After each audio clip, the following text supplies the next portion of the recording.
Now, sisters, I was reading an article this week, and I'm going to be really honest with you. It kind of broke my heart. So I wanted to talk with you guys. I thought, hey, if we're going to have a chat, we should chat about this because it touched me in a place.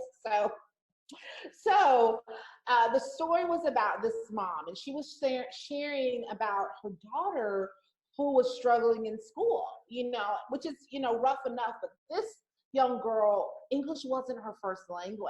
And she was really struggling. She was mixing up her words between her native tongue and between English. And her teacher was not feeling it. In fact, her teacher was like, you don't need to speak that other language ever again.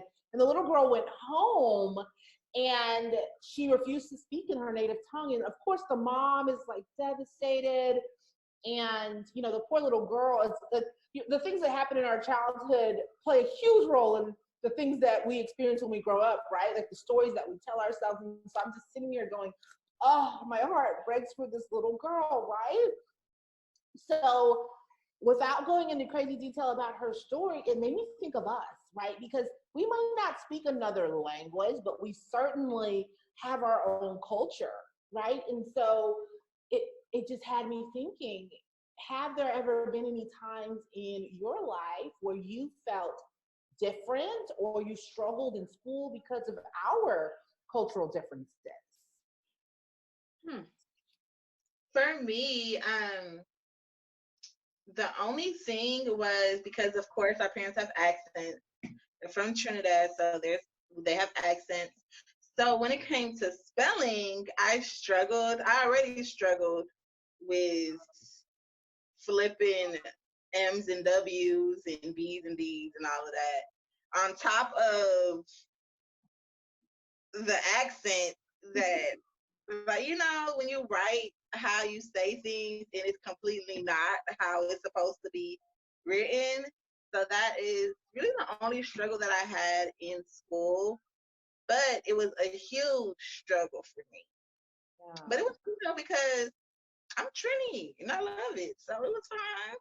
So how did you deal with that? Like knowing that you were in school, you were already struggling with some specific letters and you were sort of having that issue. And then here you are trying to figure out, like, my parents are saying 3D and that means 3D, right? Like that's an example, right? So how did you overcome that obstacle? You just have to focus more. That's it. But I loved being Trini, and I would always tell everyone that I'm Trini. And I was like in kindergarten, so it really didn't matter to me. Love that. How about you, Sharice? Did you have any struggles, or what came up for you? It was pretty much the same as what Shanika went through. Like, it was particular words though. So it would be like the word comfortable. So, they say comfortable. So yeah. I thought it was EBLE. That's how you spell it. Comfortable. That's, or vegetable. Vegetable. Mm-hmm. So it was very specific words for me that I'm like, wait, huh? What is that? And also I would also say, like, now this wasn't an issue that I personally had, but I know people who were from other cultures and things like that, and they dealt a lot with people making fun of their parents and their accents. And we know, like, mommy used to always try to sound American and try to open her whole mouth. She said, y'all talk with your whole mouth. And so, she would always try to do that. But I know that I had some friends that they kind of struggled with that as well, getting kind of made fun of because you pronounce words differently and things like that, which is horrible. And, like, the world is vast and beautiful and wide, and there's an array of sounds and languages and voices, and they all deserve to have their place. So, it's like, tell these haters to stop hating. It's hard though, right? Like when you're a kid, because when you're a kid, like, you don't appreciate the diversity of the world. You don't appreciate that there's all of these different things. If only we raise kids that way, right? So where it isn't a thing. I know plenty of people who got made fun of because of accents, right? Like that's a really good example. Now mine is like a little bit embarrassing, and it's not a story that I think I've ever really told publicly. But one of a very vivid memory for me as a kid growing up. And I'm gonna preface this by saying I love my Trini heritage, right? Like I absolutely love that. I felt like we were so special. And one of the things that I absolutely loved was our food, right? Like we could grub. However, you know, one of the things that I struggled with was introducing that food outside of our home, right? So if it was us at home, like I'm grabbing, like I want all of the things. Where with cousins and family, I want all of the things. But I have this very vivid memory of our mom baking a bread-like dish called bake, right? So if you're not Trini and you're watching this, you're going, what is that? It's like, we'll call it unleavened bread, just to kind of explain what it is. And this is one of my favorite things that my mom, like anytime my mom baked, I was like so excited, right? Like it was so good.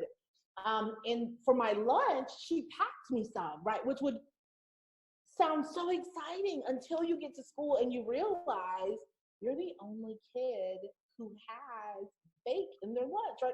My classmates are eating like white bread sandwiches, and I am like embarrassed and ashamed, and I don't know why, but it feels so different. Everybody else is eating their little, you know, white bread sandwich, and I refuse to pull mine out of the bag. In fact, I've got the bag under my lunch table.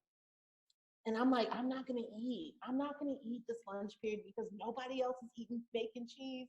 And, you know, and my little brain just doesn't want to be different in this circumstance. Like, this is probably third grade. I was in a new school that had just opened, and I just couldn't do it. And my teacher came over and she's like, did your mom not feed you? Did she not pack you a lunch? And I'm like, no, I do. And she made me like come off in a corner and show her what I had. And she was like, why won't you eat it? And I was like, I just don't want to eat it. So she allowed me to go through the free lunch line and get a peanut butter and jelly sandwich. So I ended up having a white bread sandwich just like everybody else.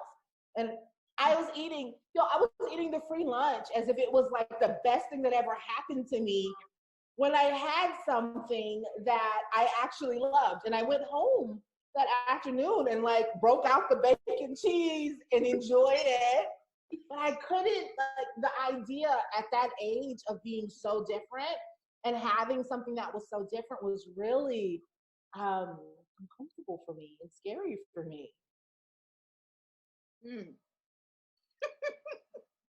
I get it. I get it. It is scary. It's like you look around and you see everybody else the same. Yeah. And it's scary to be different. It's scary to be different as an adult. So imagine being different as a kid. And especially when you're a child. What were you, like in fourth grade or something? This is like third grade. Okay. So like third, fourth grade, fifth grade, this is when you're starting to realize and learn, okay, things are different. People are different. I'm different. And I mean, so many people have probably gone through something similar, but maybe not about their food, but just about noticing their difference, you know? And I mean, it happens when, you know, you realize you're different.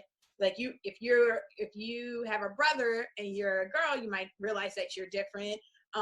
If you, you know, whatever, like it's one of those things, like people are different, but it's scary. And it's hard to be different. And I don't want to go into a million stories, but third grade was the grade, for me at least, when I discovered racism, when I realized that people didn't like people who were different. So I think that probably played a role in that too. Like I have lots of vivid memories from third grade, which is interesting. But I have a vivid memory of one of my friends being told that she was ugly because she was Black. And that was, I mean, we ended up in the counselor's office and doing this whole shebang. But that was the first time for me that I experienced like, oh my God, like just because you're different in some way, like there's something wrong with you, or people will see you in a different way. And I mean, I fought hard for her. I remember being in that counselor's office and telling them like, I'm Black and I got white in me and I got Asian in me and I got all these things. Like I remember that story very vividly.